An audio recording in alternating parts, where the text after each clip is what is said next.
Hai semuanya, kembali lagi dengan aku, Sofia, your English Literature student yang sekarang ini sudah bukan lagi semester 1, tapi sudah semester 2. Oke, jadi setelah sekian lamanya, we are coming back here with a fresh start. Kita bakal mulai lagi dengan permulaan yang segar, yang dimana kita sudah memasuki semester baru, tahun ajaran baru, atau tingkatan pendidikan yang baru. Untuk kelas 12, seharusnya mereka udah dapat surat atau keterangan universitas lanjutan mereka itu di mana. Atau mungkin bagi yang belum beruntung, mereka masih mencari-cari dan mendaftar ke sana kemari di dalam maupun di luar negeri untuk mencari universitas di jurusan yang mereka minati. So, I think this stage is very crucial dan aku khusus buat ini untuk para teman-temanku, para mahasiswa calon camaba ya atau camaba yang saat ini bakalan memasuki masa perkuliahan, which is one of the biggest stage in our life, transitioning dari siswa menjadi mahasiswa.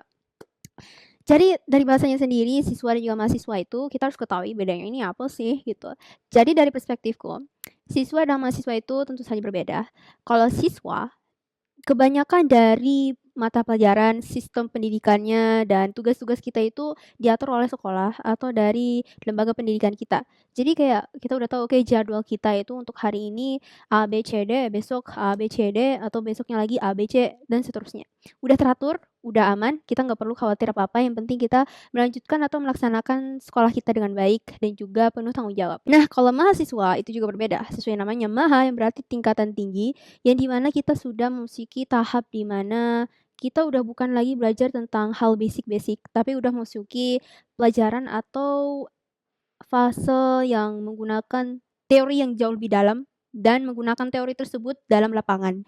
Or basically we can say mahasiswa adalah tingkatan lanjutan dari siswa itu sendiri. Yang ketika di SMA itu kita belajar banyak teori atau basic dasar dalam ilmu pengetahuan seperti PS, PAI, MTK, IPA, seperti PKN dan lain sebagainya. Ketika kita memasuki mahasiswa atau menjadi seorang mahasiswa, mata kuliah atau pelajaran yang kita ambil itu akan menjadi jauh lebih rumit.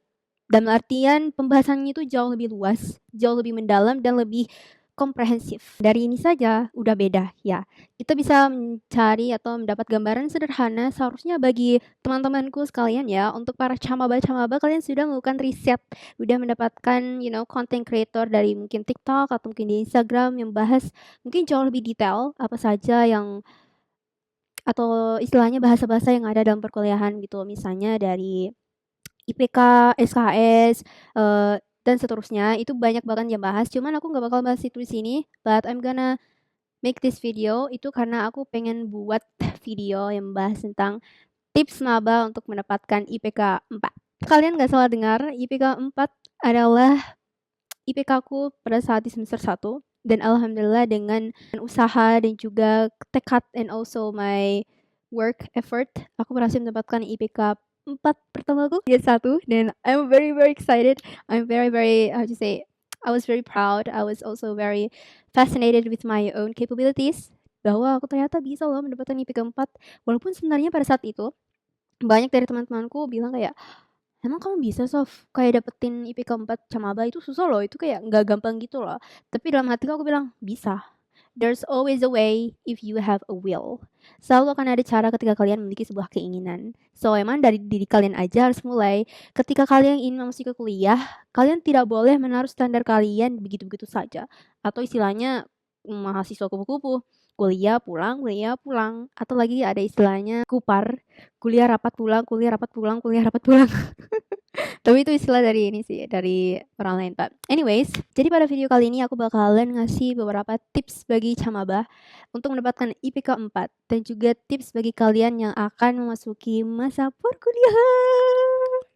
Dan aku ingin klarifikasi dulu, all of this information, segala informasi, poin-poin dan juga perspektif yang aku bagikan ini adalah referensi yang bisa kalian jadikan atau bahan referensi kalian lah untuk menentukan jalan kalian di perkuliahan itu seperti apa. Jadi nggak mesti bahwa yang aku sampaikan ini mutlak benar kamu harus turutin, enggak. Itu harus disesuaikan kembali dengan kemampuan, ketertarikan dan juga kesesuaian kalian gitu, oke?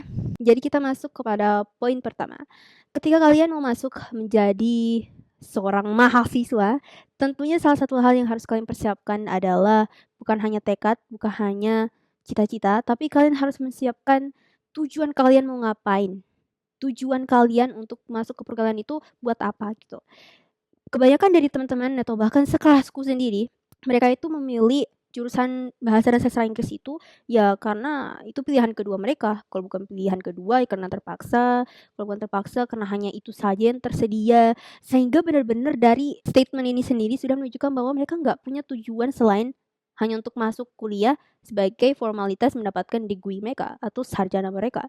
Jadi sangat disayangkan ketika perkuliahan itu yang sangat luar biasa, sangat-sangat berpotensi bagi kita untuk mengembangkan, mengeksplor segala bidang ilmu pengetahuan, mencari jati diri kita, dan memanfaatkan perkuliahan ini untuk menjembatani kita mencari passion kita itu di mana. Jadi yang pertama adalah menentukan tujuan kalian di perkuliahan itu untuk apa. Kalau aku sendiri, aku menetapkan ketika masuk ke perkuliahan itu dari awal banget nih. Dari awal banget, banget banget. Aku udah bilang, aku sangat suka dengan bahasa Inggris dan aku pengen menguasai bahasa Inggris ini biar aku bisa memanfaatkannya. Lalu aku bisa kuliah ke luar negeri dan juga membagikannya atau memanfaatkannya dengan mengajarinya kepada orang lain.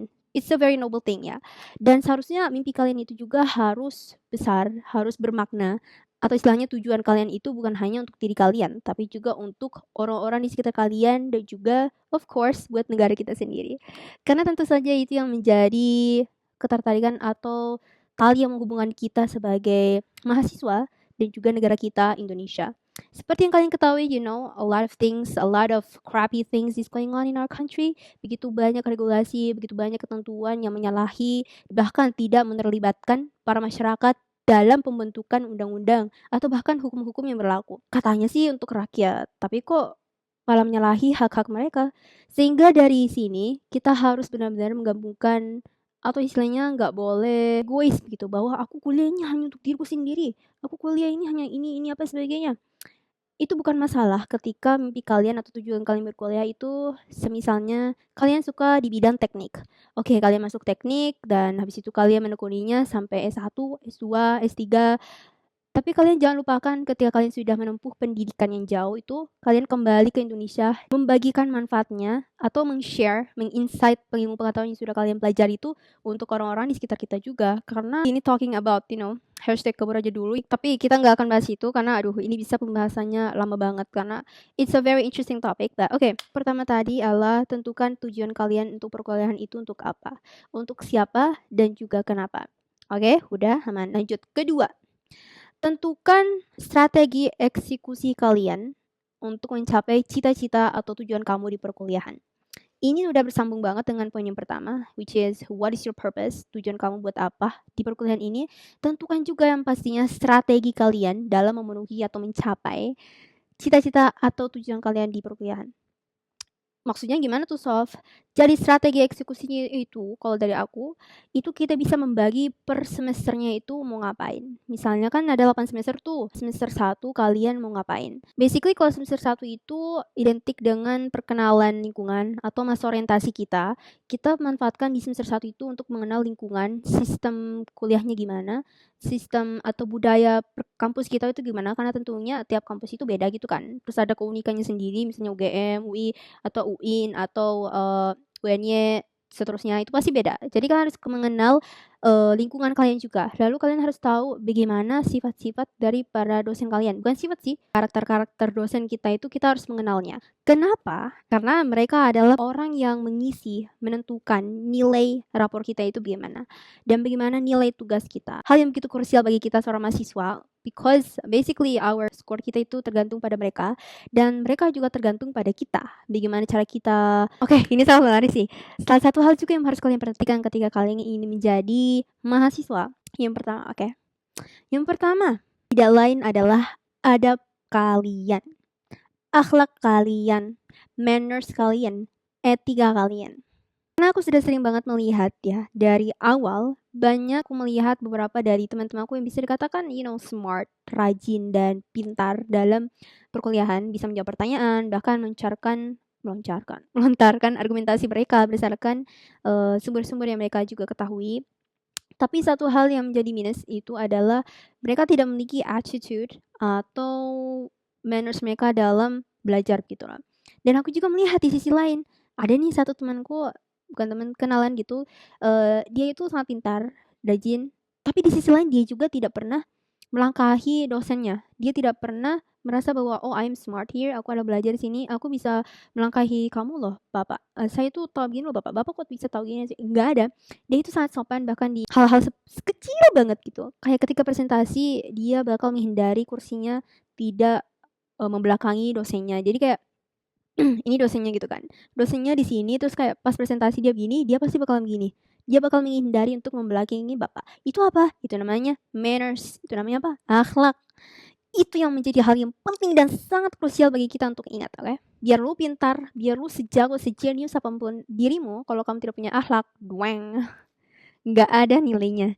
Jadi satu hal yang harus kalian tahu bahwa kalian harus menjaga dan harus kalian bagikan atau melestarikan adab, manners dan juga akhlak kalian dalam belajar selama di perkuliahan. And itu adalah satu hal yang harus kalian jaga walaupun beberapa dosen mungkin kayak menyebalkan, dosen killer, tapi kita harus mengetahui bahwa, walaupun ada beberapa dosen yang tidak mengenakan, kejadian tidak mengenakan, tentu saja yang membedakan kita dengan mereka adalah bahwa mereka emosi atau mereka mungkin meledak-meledak, atau mungkin mereka marah-marah, teriak dan sebagainya. Yang membedakan adalah kita tenang, kita menjaga akhlak kita karena kita tahu posisi aku di sini adalah sebagai pelajar dan posisi beliau adalah seorang bapak atau pengajar diriku atau pendidik yang bakal memberiku nilai, yang bakal menilai, skor aku gimana, tugas aku, rapor aku. Jadi sangat penting untuk kalian menjaga image kalian.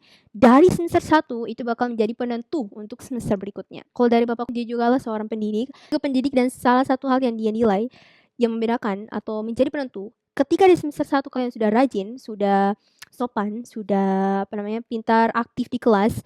Ketika di semester berikutnya lalu kalian bertemu ya dalam kutip, bertemu dengan dosen yang sama, mereka nggak bakal butuh waktu yang lama untuk menilai, "Oh oh ini si Sofia, oh oke oke oke." Dia kayak udah ada gambaran, sehingga kalau mau menilai itu bukan hal yang sulit bagi mereka untuk menentukan, oke, ini A, ini 90, ini 100, dan seterusnya.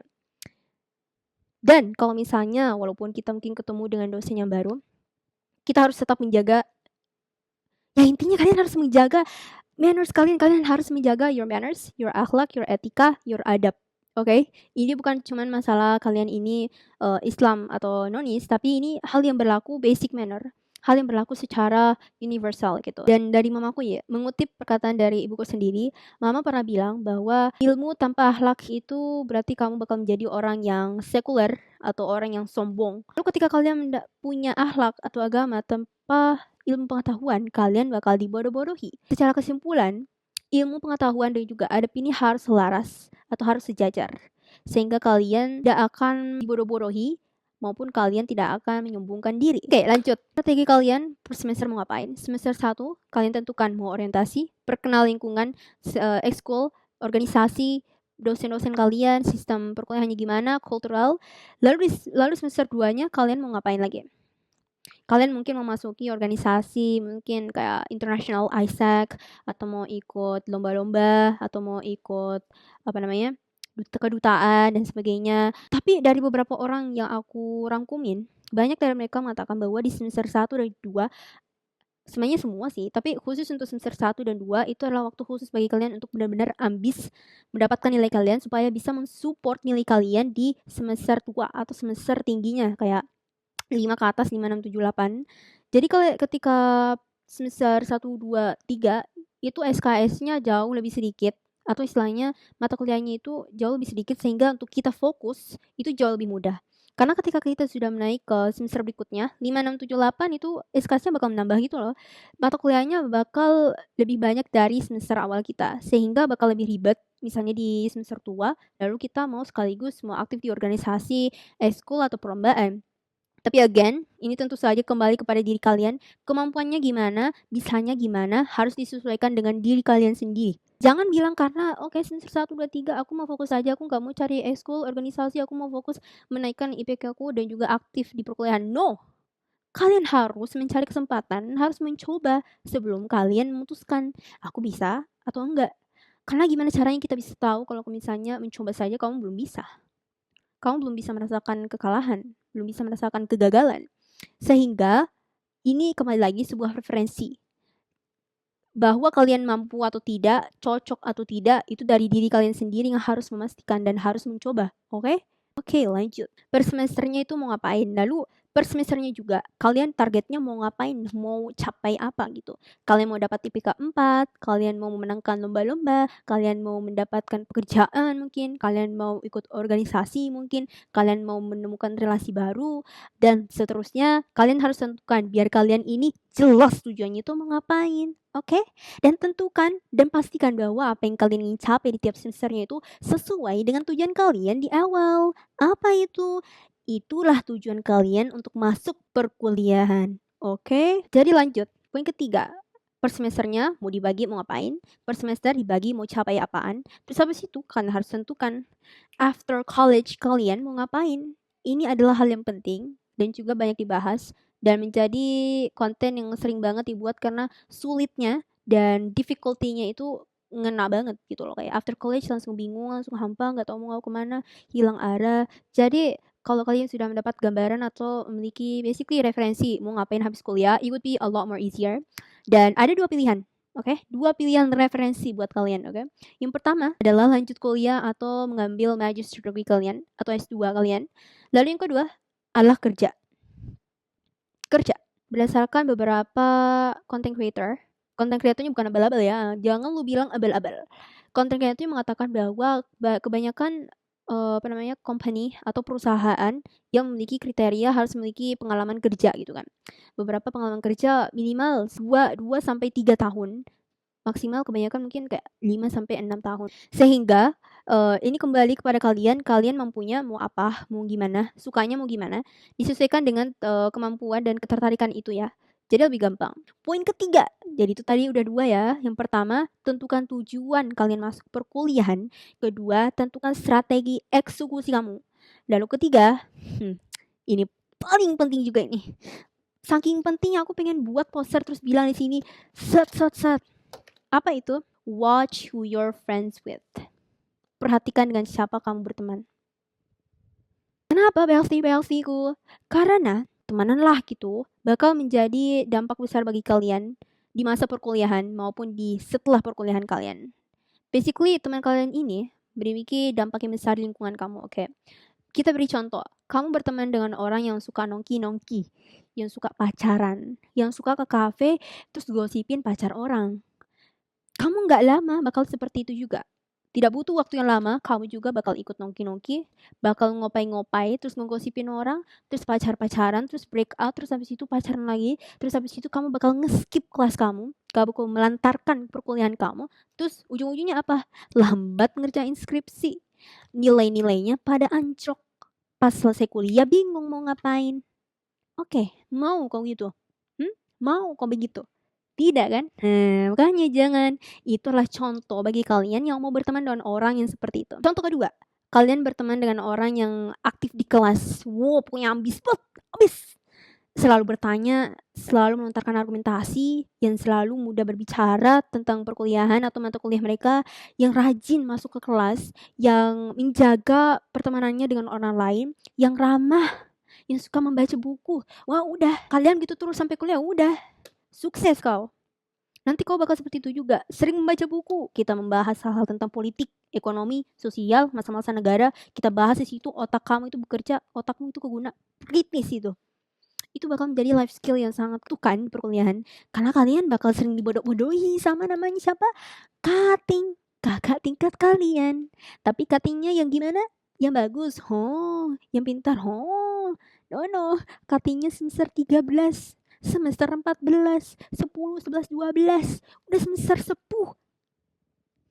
Mau kalian dibodoh-bodohi seperti jangan mau dibodoh-bodohi. Makanya gitu, cari teman yang bisa membantu kalian berkembang ke sisi yang baik, bukan sisi yang buruk.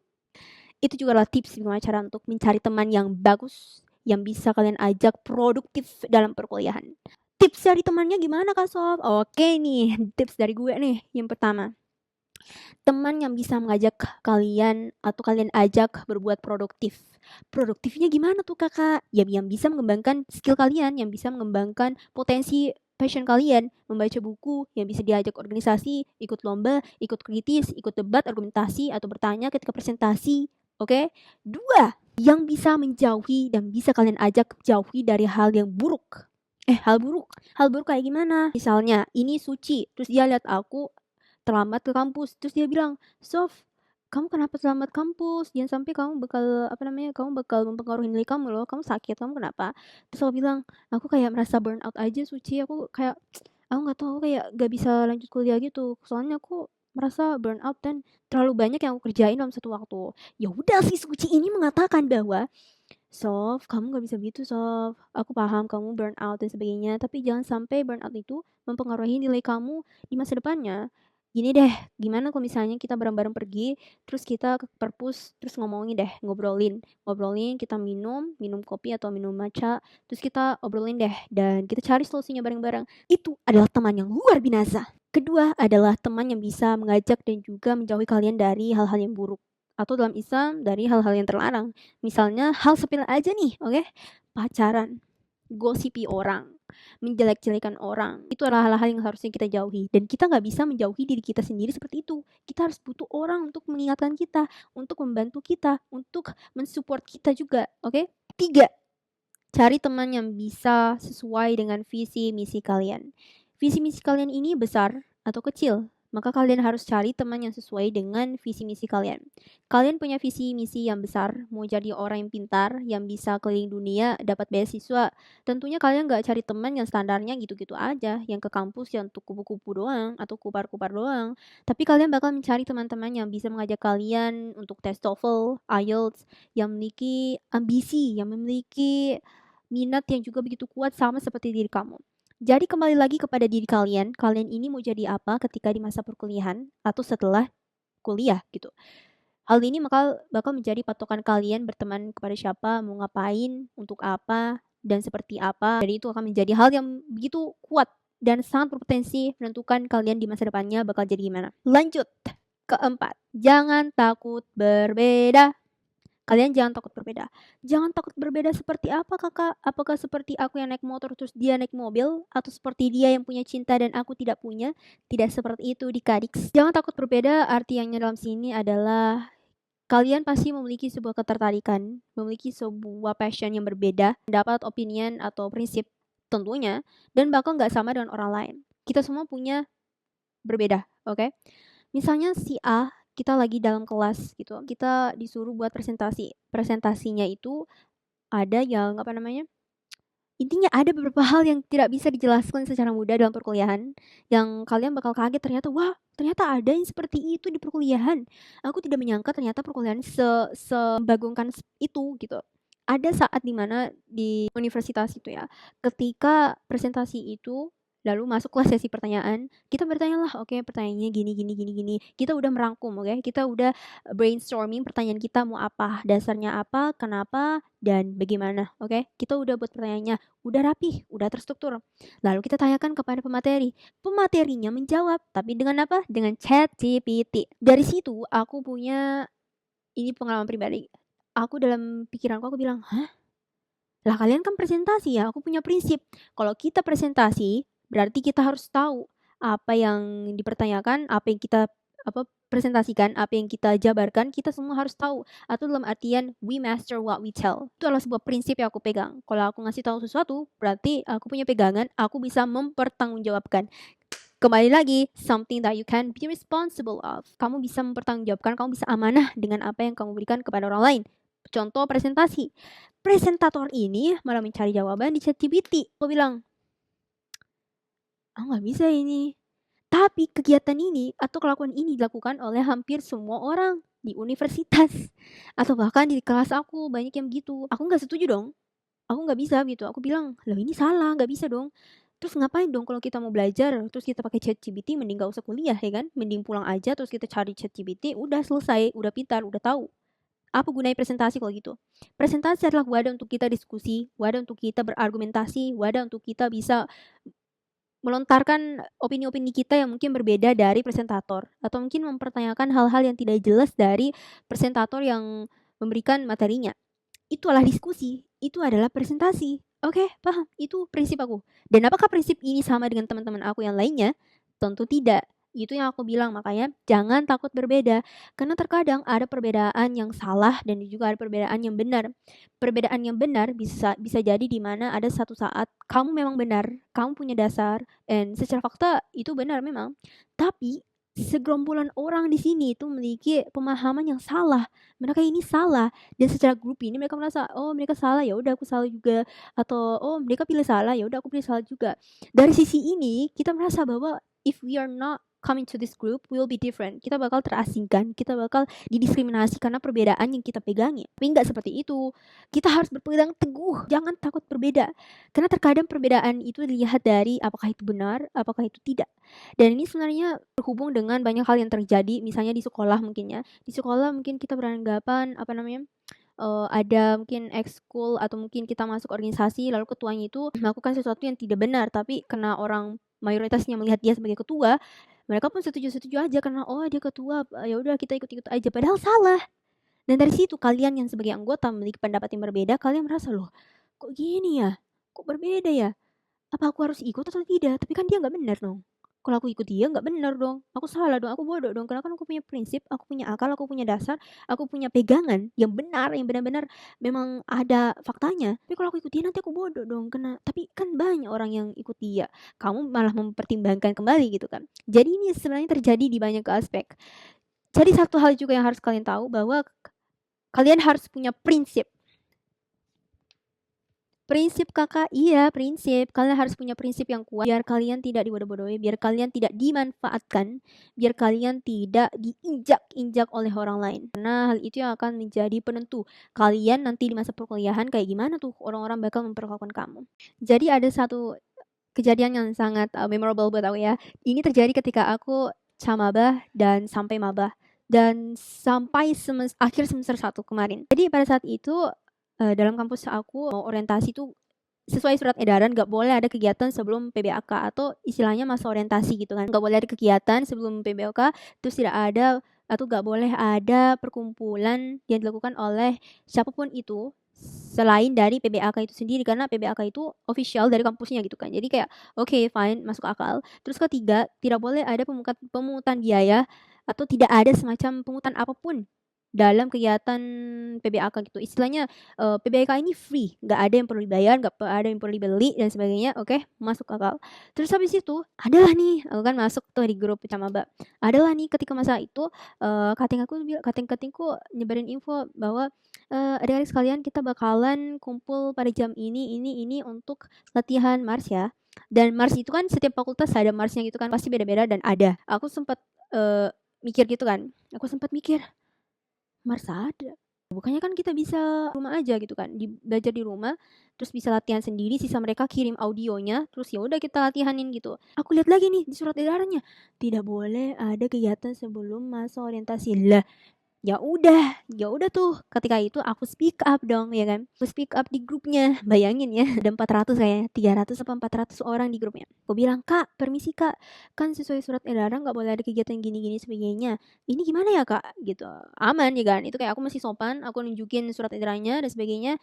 Nah, habis itu adalah tuh beberapa dari teman-teman Camaba juga yang ngomentarin lah, "Oh iya Kak, ini gimana ya Kak? Kan surat-surat edarannya tidak boleh ada kegiatan begini. Ini gimana Kak caranya?" Terus habis itu kating-katingnya pada ini dong, pada ngobrol ya, "Oh iya Dek, oh oh ini Dek, sebenarnya terserah kalian aja, kalian mau atau enggak, karena ini tapi lebih baik buat kalian bisa ikut biar kalian bisa bersosialisasi, biar saling kenal-kenal dan sebagainya." Dah, terus apa dong PBH aku buat apa dong?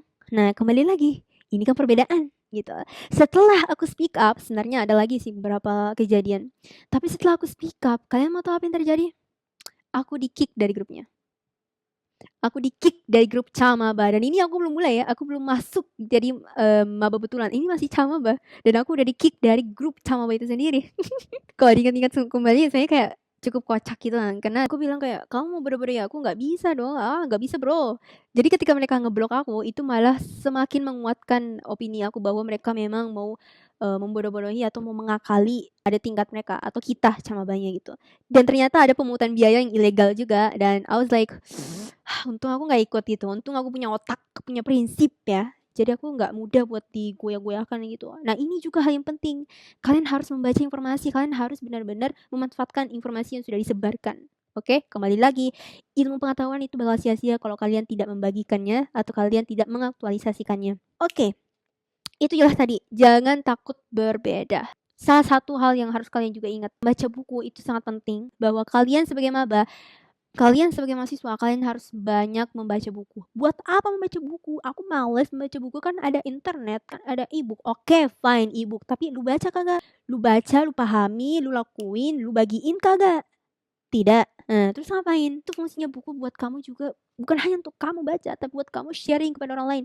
Buat apa kamu membaca buku terus kamu tidak resapi, kamu nggak pahami, kamu tidak bedah, wah ini sebenarnya apa, gini, kamu nggak pahami, ini apa ya, ini sebagainya, kamu hanya baca doang ya, oke baca.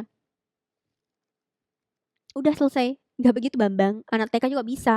Kalau gitu, lu baca, lu pahami, lu resapi, lu ingati, lu bagikan, lu manfaatin. Nah, terlalu rumit ya, ya intinya lu baca.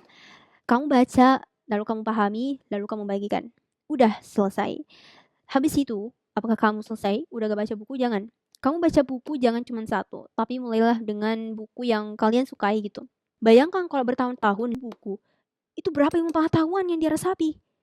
Bayangkan berapa banyak ilmu pengetahuan, berapa banyak knowledge yang bisa kamu dapatkan, berapa banyak insight referensi dari orang-orang yang menulis buku itu sendiri, yang juga memiliki pengalaman, yang juga memiliki buku-buku bacaan yang begitu banyak dari orang lain.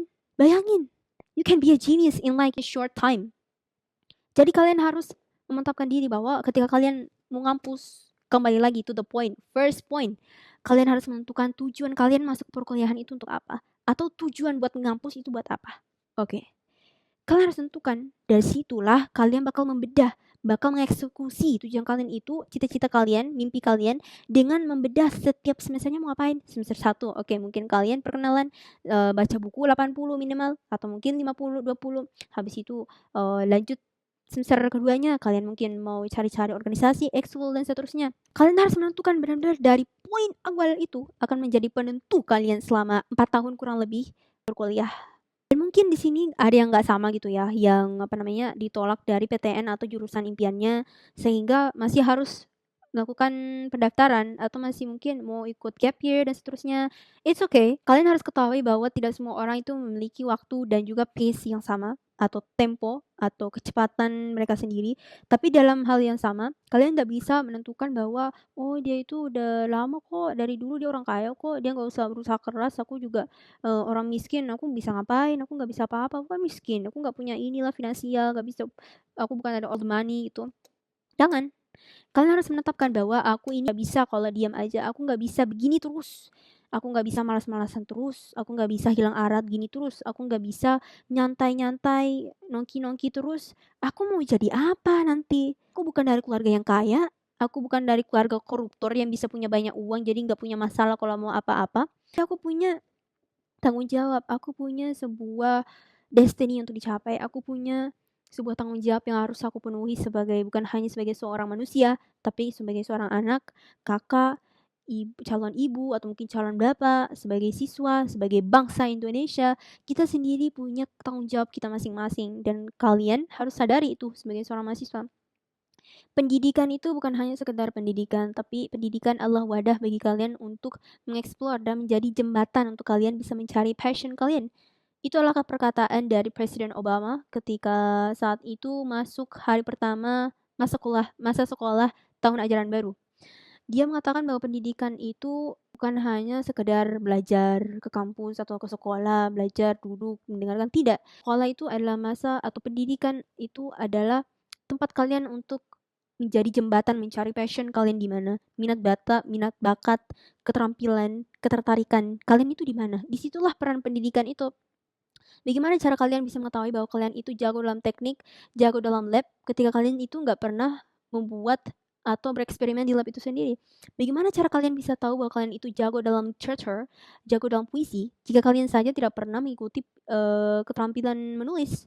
Bagaimana caranya kalian bisa tahu bahwa kalian ini jago dalam berbicara, jago dalam public speaking, ketika kalian saja belum pernah merasakan yang namanya presentasi di depan kelas?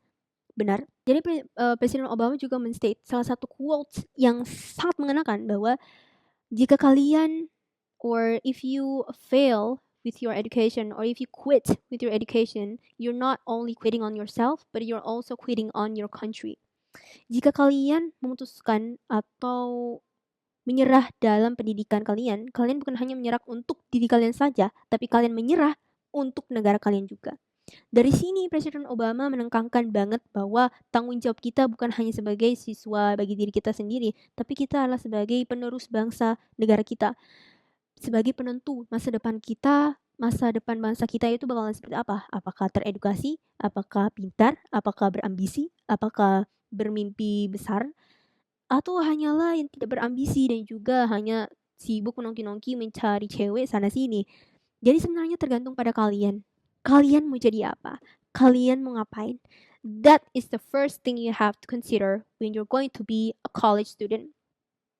Dari situlah peran kalian ketika kalian mau menjadi mahasiswa. Dan kalian harus pastikan bahwa semua orang, this is my quotes, dan ini benar-benar aku tanamkan dalam diri aku sendiri, bahwa semua orang diciptakan bukan untuk hal yang kecil. Semua orang diciptakan sesempurna ini, serumit ini, karena untuk tujuan yang jauh lebih bermakna dan jauh lebih besar. Kita ini mampu melakukan sesuatu yang jauh lebih besar dari yang kita bayangkan. Hanya saja karena lingkungan kita, karena dari perspektif orang lain, dari internet yang constantly consuming kita malah berspekulasi bahwa oh sepertinya aku hanya bisa melakukan hal seperti ini aja, aku gak bisa melakukan hal besar. No, you're more than ever to be capable of doing something more. Something more-nya kayak seperti apa? Banyak banget. Apakah sesuatu yang besar yang bisa bermanfaat bagi orang lain? Apakah sesuatu yang mungkin kamu berpenghasilan lebih banyak, atau mungkin kamu melakukan sesuatu yang lebih besar karena kamu mampu untuk membantu teman kamu bisa merasa lebih baik. Hal besar ini atau pencapaian besar, being successful, semua orang memiliki perspektifnya sendiri. Memiliki banyak uang, sukses membantu orang, membuat panti asuhan, membaca buku banyak, berolahraga, menurunkan badan. Begitu banyak perspektif, begitu banyak sukses yang bisa kita adopsi, yang bisa kita cari untuk mencari jati diri kita itu di mana. So, jangan lupa untuk teman-teman kita semua, explore sejauh mungkin, try everything as you have the time right now, karena kita nggak tahu kita bakalan mati kapan, kita nggak bakalan tahu kesempatan kita itu di mana unless we try. Jangan lupa untuk selalu membisiki bahwa even though kalau misalnya kalian di titik kalian capek, di titik kalian merasa aku mau menyerah, it's okay to feel tired, it's okay to feel unmotivated, it's okay to feel burn out. Tapi jangan sampai burnout itu malah menarik kalian kembali ke masa kalian terpuruk. Tapi jadikan keterpurukan atau burnout itu sebagai lonjakan kalian untuk melakukan jauh lebih besar dari sebelumnya. Oke?